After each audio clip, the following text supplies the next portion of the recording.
मेरी बहन एक शरीफ लड़की थी। जब बहन की शादी हुई तो शादी की रात ही उसके पति ने तलाक दे दी और कहने लगा कि तुम्हारी बहन एक तवाइफ लड़की है। मुझे यकीन नहीं आया, लेकिन जब मैंने बहन की दूसरी शादी करवाई तो फर्ज़े तलाक हो गई। बहन का पति कहता कि यह तो एक तवाइफ लड़की है। तीसरी शादी में भी ऐसा ही हुआ। चौथी बार मैंने अपनी बहन की नकली शादी करवाई और दूल्हे की जगह अपने छोटे भाई का वेश बदलकर शादी की रात बैठ गया। अभी बहन और भाई अंदर गए हुए थे कि 5 मिनट ही हुए थे कि भाई भागता हुआ बाहर आया और ऐसी बात बताई कि मेरी रूह काँप गई, क्योंकि मेरी बहन तो मेरा नाम दिलजीत है और मैं एक शरीफ घराने से ताल्लुक़ रखता हूँ। जब मेरे माँ-बाप थे तो हम लोग बहुत ही ज़्यादा खुशहाल रहते थे। जहाँ तक कि हमारे घर में जो सुकून था उसकी मिसाल दी जाती थी। हमारे घर में ज़्यादा लोग नहीं नहीं थे, बस हमारी माँ-बाप और हम 2 भाई और 1 बहन थी।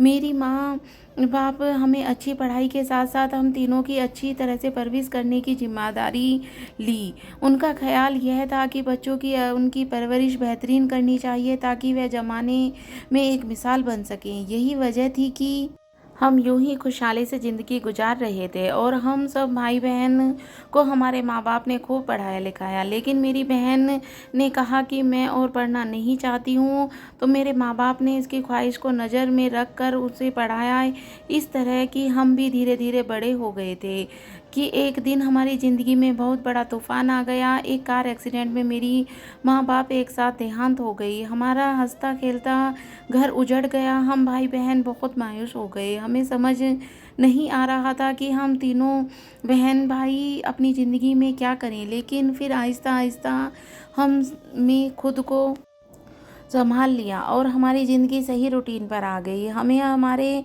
माँ-बाप की कमी तो महसूस होती थी, लेकिन हमने उनके बगैर जीना ही सीख लिया था। वह कहते हैं ना कि वक़्त सारे ज़ख्म भर देता है, तो हमारे साथ भी ऐसा ही हुआ। अब मैं और मेरा छोटा भाई भी अपने पापा के काम देखना सँभालना शुरू कर दिया, क्योंकि हम तीनों भाई-बहनों में अब जवान हो चुके थे और मेरी बहन पढ़ रही थी और मेरी बहन देखने में बहुत खूबसूरत और हसीन थी। अब रिश्तेदार आस-पास के लोग आते तो मुझे कहते कि तुम्हारी बहन बड़ी हो गई है, अब इसकी शादी कर देनी चाहिए। मैं बड़ा भाई था, लेकिन मुझसे कहते कि तुम बड़े हो, लेकिन लड़की की शादी पहले कर देनी चाहिए, क्योंकि लड़की पराया धन होती है। उसे जल्द से जल्द शादी करके अपने घर भेज देना चाहिए, क्योंकि इस घर में वैसे भी कोई औरत नहीं है। तुम्हारे जाने के बाद वह घर में अकेली होती है और अकेली लड़की के साथ अकेले घर में कुछ भी हो सकता है।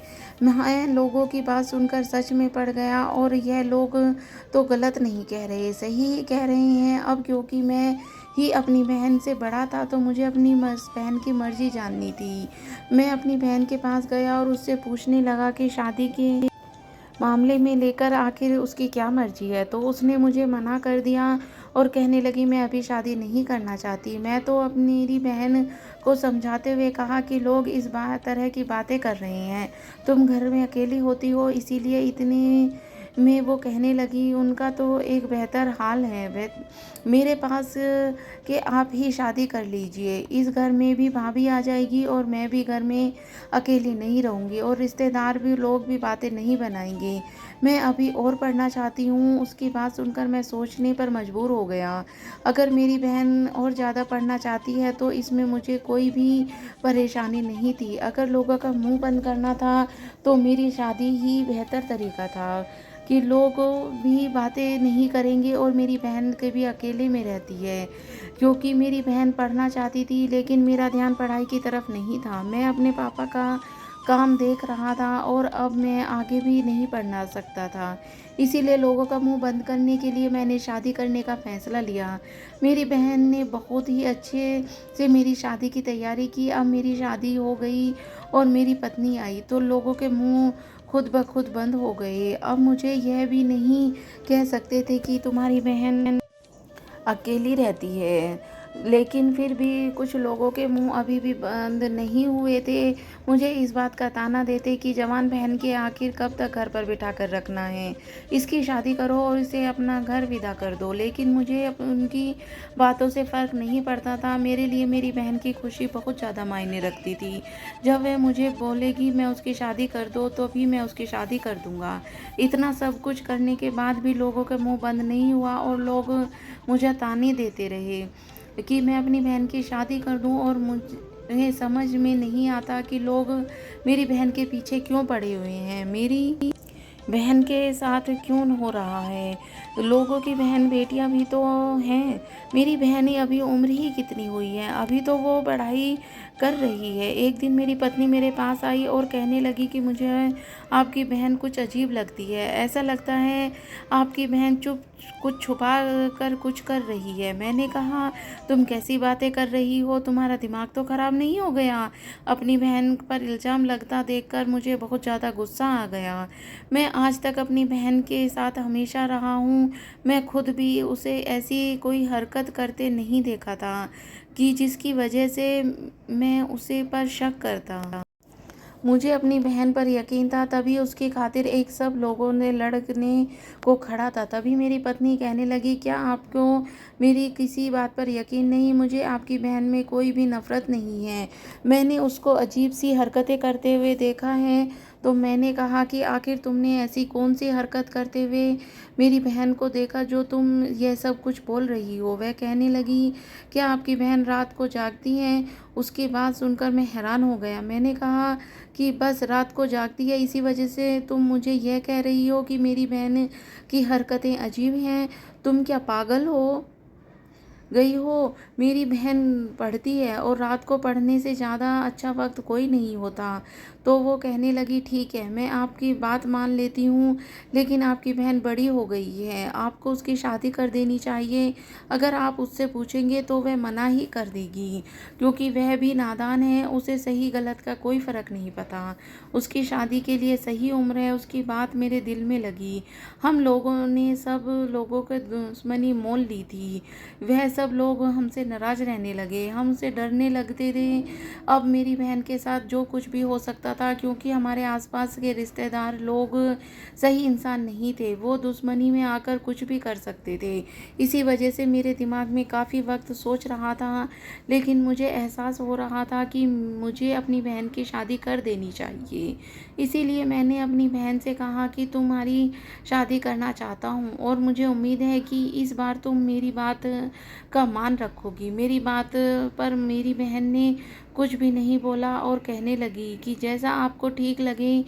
उसके बाद मेरी बहन मुझे काफ़ी परेशान लगी। मुझे लगा कि पढ़ाई छूट रही है, इस वजह से वो परेशान है और यह परेशानी जल्द ख़त्म हो जाएगी, क्योंकि मैंने उसका रिश्ता बहुत अच्छे ख़ानदान में किया था। जिस ख़ानदान में मैंने अपनी बहन का रिश्ता किया था, वो ख़ानदान बहुत अच्छा था। वो लोग भी बहुत अच्छे थे।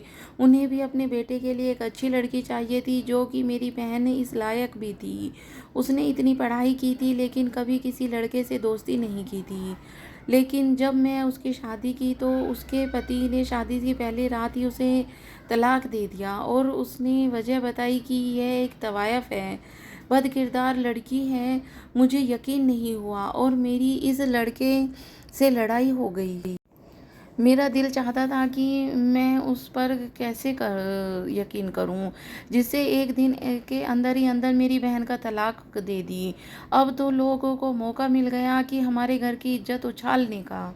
मेरी बहन जिस तरीके से बदनामी हुई थी, मैं सोचकर ही बहुत दुख हो रहा था। मर्द होकर मेरा जी चाहता कि थोड़ी देर रो लूं, क्योंकि मेरी बहन मेरा सब कुछ थी। मैं जब घर आया तो मेरी पत्नी सीमा मुझसे कहने लगी कि देखा, मैंने पहले ही कहा था कि आपकी बहन की हरकतें कुछ ठीक नहीं हैं। आपका इशारा देखकर मुझे बहुत ज़्यादा गुस्सा आया।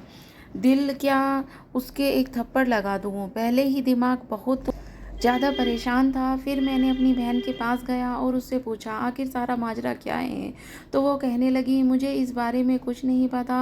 वह बहुत ज़ोर से रो रही थी और इसी वजह से मैंने उससे ज़्यादा कुछ भी नहीं पूछा और मैं समझ गया कि सारा कसूर इस लड़के का ही है। उसने जानबूझकर मेरी बहन को तलाक दी होगी। ज़रूरी उसका कोई गलत इरादा होगा या फिर वह किसी और लड़की को पसंद करता होगा और माँ बाप के कहने पर उसने मेरी बहन से शादी की होगी। मैंने सोचा कि मैं इस बात को ही रहने देता हूँ और अपनी बहन से कहा कि रिश्ता ढूंढने की कोशिश करता हूँ, मगर न जाने यह कैसे हमारे ख़ानदान वालों को मालूम पड़ गया। सारे ख़ानदान वाले मिलकर हमारे घर आए हुए थे और कहने लगे देखा इसी के लिए हम तुम्हें तुम्हारी बहन की शादी करने के लिए कहते थे। ज़रूर तुम्हारी बहन वहाँ पर कोई गल खिलाई होगी, इसी वजह से तुम्हारी बहन का तलाक हो गया। हम तो पहले ही कहते थे कि शादी कर दो फिर बाद में अपनी शादी करते रहना, लेकिन नहीं, तुम्हें तो अपनी बहन की पढ़ाई से बहुत ज़्यादा ज़रूरी थी। अब तो लड़की ने पूरे ख़ानदान वालों का मुंह काला कर दिया। आज तक हमारे ख़ानदान में किसी लड़की ने एक ही रात में तलाक देकर वापस नहीं आई। उसकी यह बात मेरे दिल और दिमाग पर लग गई रही थी। मुझे वाकई अपनी गलती का एहसास हो रहा था। फिर भी मैंने अपनी बहन की बात के बद किरदार समझने के लिए तैयार नहीं था, क्योंकि हमारे माँ बाप ने जिस तरीके से हमारी परवरिश की थी उस हिसाब किताब में मेरी बहन कोई भी गलत काम नहीं कर सकती। चाहे वो ख़ानदान क्या सारा ज़माना मेरी बहन के खिलाफ हो जाए तो भी मैं बात मानने के लिए तैयार नहीं था। मेरी बहन ने कुछ गलत किया है और फिर मैं अपनी बहन के लिए दूसरा रिश्ता देखना शुरू कर दिया। मुझे एक अच्छा ख़ानदान मिला और मैं अपनी बहन की शादी कर दी, मगर इस बार भी मेरी सर पर साथ में आसमान टूट पड़ा जब दूसरी भी दिन दोबारा मेरी बहन तलाक लेकर घर वापस आ गई। इस बार तो जैसे किसी ने मेरे पैरों तले से ज़मीन से हिला कर रख दी हो।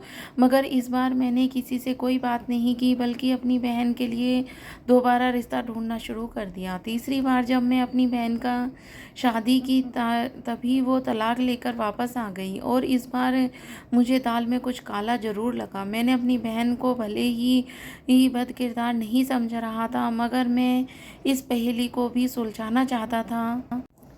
फिर यह क्या पहेली है? आम लोगों के साथ वैसे कुछ भी नहीं होता। मैं खामोश हो गया। इस बार मैंने अपनी बहन का कोई सवाल नहीं किया।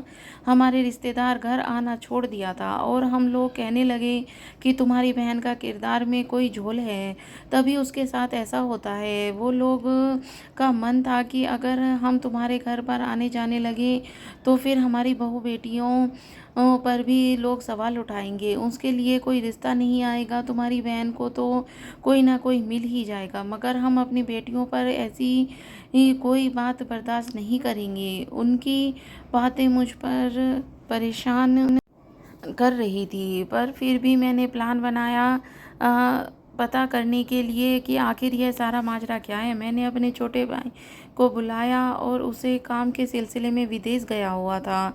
मैंने उसे कहने लगा कि इस बार हम पता लगा कर रहेंगे आखिर सब माजरा क्या है, क्यों हमारी बहन की एक ही दिन में अंदर तलाक हो जाती है। मेरा भाई भी खुद उस काम के लिए तैयार था, इसीलिए हम इस काम के लिए तैयार थे। मैं सब कुछ इसलिए कर रहा था कि जिस लड़के ने मेरी बहन को तलाक दी थी, मैंने जाकर उन सब से बात की तो उन्होंने मुझे जो कुछ भी बताया और वह कहने लगा कि आप जाकर अपनी बहन से पूछें कि उसकी एक ही रात में तलाक क्यों हो जाती है। उसने से हर बंदे को एक ही जवाब सुनकर मुझे शक होने लगा। इसीलिए मैंने प्लान बनाया कि अपनी बहन की नकली शादी करवाई और दूल्हे की जगह सारा पहनाकर अपने भाई को अंदर भेजा। अभी मेरे भाई को 5 मिनट ही गुजरे थे जब वो भागता हुआ बाहर आया और डर के मारे कांप रहा था। ऐसा लग रहा था कि बहुत बुरे तरीके से डरा हुआ हो।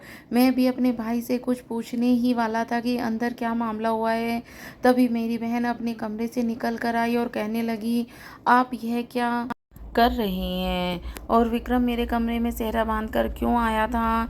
तो हम दोनों भाइयों एक ही पल में के लिए हैरान हो गए। फिर मैंने कहा कि तुम्हारा भाई तुम्हारे साथ मजाक करना चाहता था, इसीलिए यह तो खुद ही डर गया। वैसे विक्रम किस चीज़ से डरा है?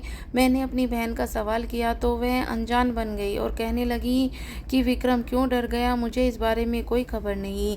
मैंने कहा ठीक है, तुम अपने कमरे में चली जाओ।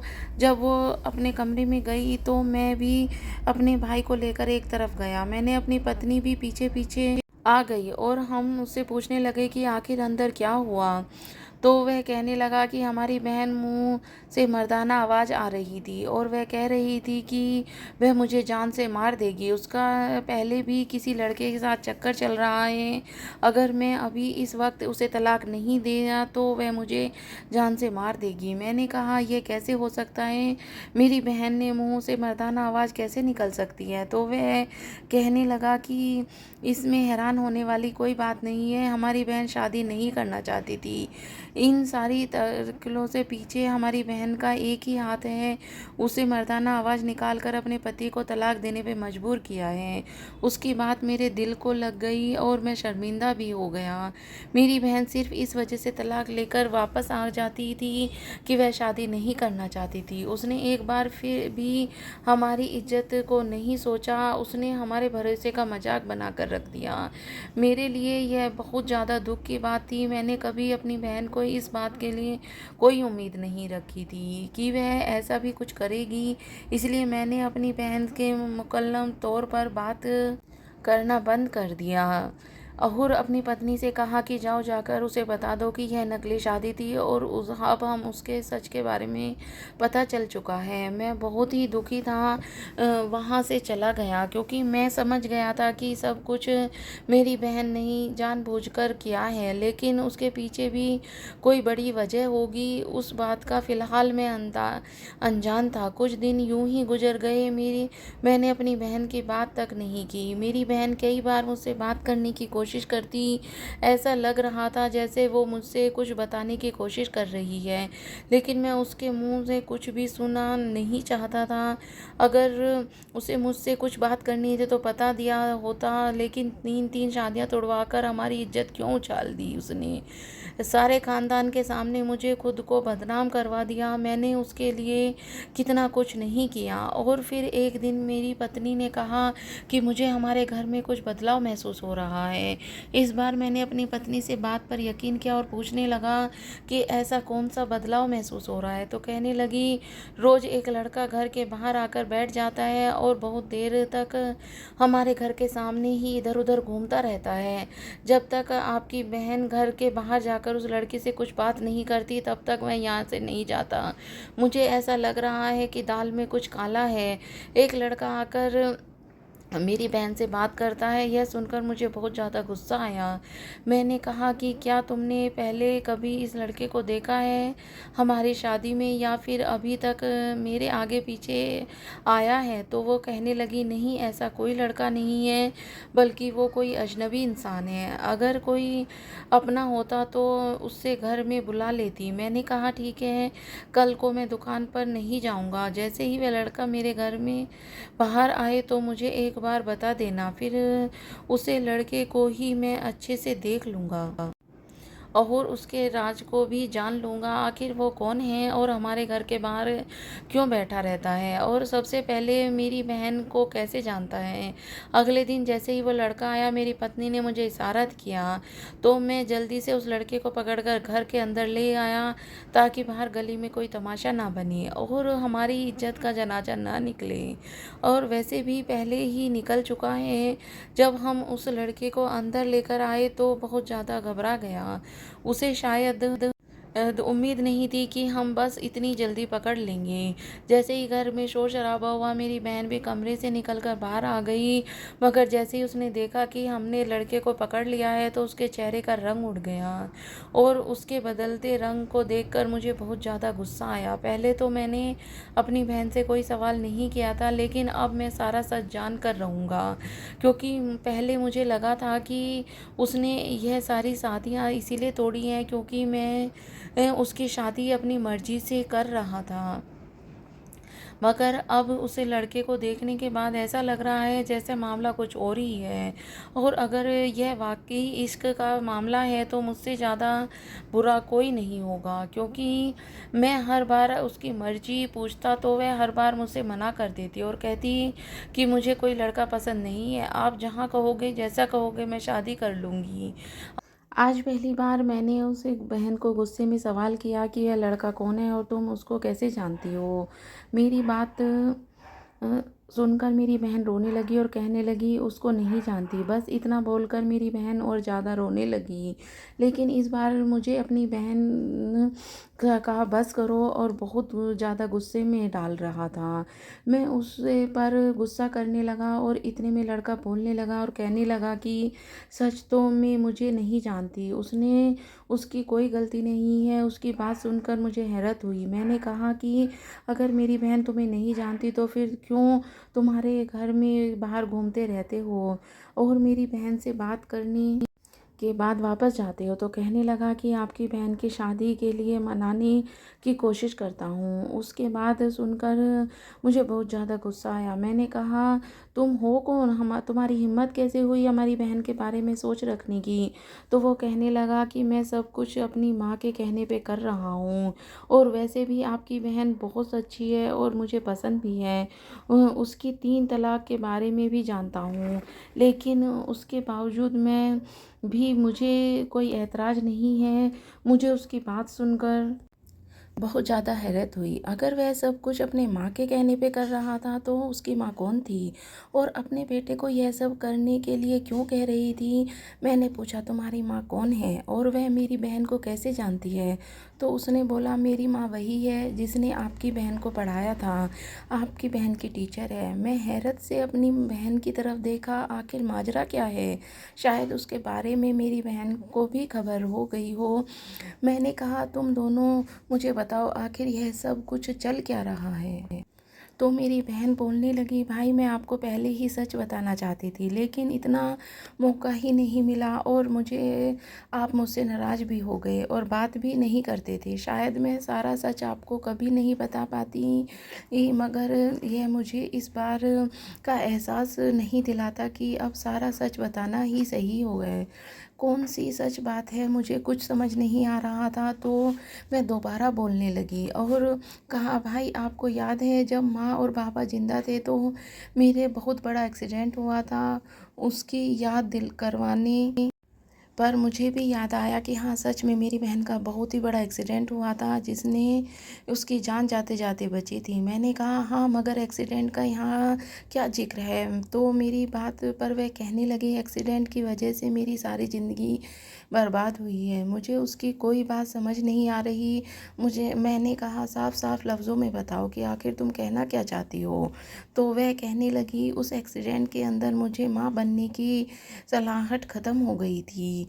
यह बात माँ को जब पता चली तो उन्होंने कहा कि मैं यह बात किसी को भी नहीं बताऊं।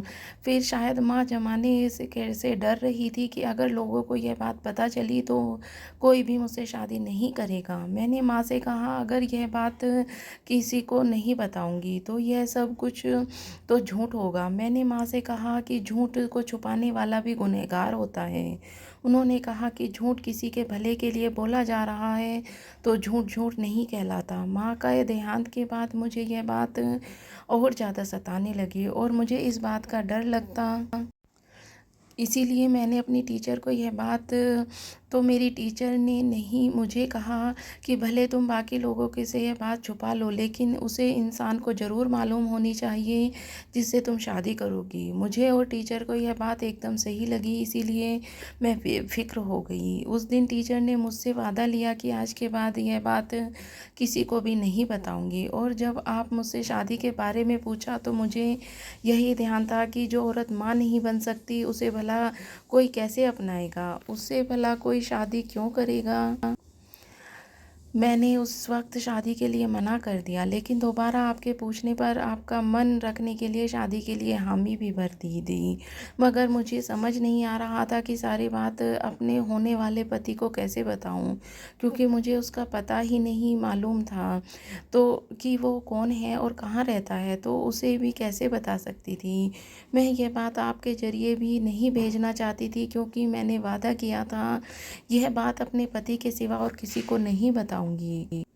शादी की रात मैंने यह बात अपने पति को बताई तो वो गुस्सा में आ गए और मुझे गलत कहने की कोशिश करने लगा, मुझ पर यह गलत इल्ज़ाम लगाने लगा। मुझे गुस्सा आया और लड़के की आवाज़ निकाल कर उसे उसको डराया और उसने मुझे तलाक दे दी। फिर बाकी सब के साथ भी ऐसा ही हुआ। मैं भी नहीं चाहती थी कि मेरी शादी की पहली रात ही तलाक में हो मेरा, और मेरी और आपकी इज़्ज़त पे आँच आए, लेकिन मैं मजबूर थी कि अगर आगे जाकर अगर मेरे पति को यह बात पता चलती है तो बाद में भी यही होता, तो शादी से पहली रात ही हुआ था। मैं इसे असली में यह बात पहली ही रात को बता देती कि अगर उसे स्वीकार करना होगा तो मुझे एक अपना लेगा, नहीं तो वो ही हुआ जो सबको मालूम है। और जब आपको गलतफ़हमी बढ़ती गई तो मुझे लगा कि क्या आपको सच बताना चाहिए था। उसके बाद मैं अपने टीचर से मिलने गई और उन्होंने मुझे समझाया कि अपने भाई को यह बात बता दो, इसी में भलाई है। फिर मैंने आपको बताने की कोशिश की मगर आप मुझसे नाराज़ थे। उसके बाद यह मुझसे मिलने आया और बोलने लगा कि मैं अपनी माँ के कहने पे आया हूँ। माँ चाहती हैं कि मैं आपसे शादी कर लूँ, मगर मैं आपकी मर्ज़ी के खिलाफ़ कोई फ़ैसला नहीं कर सकती।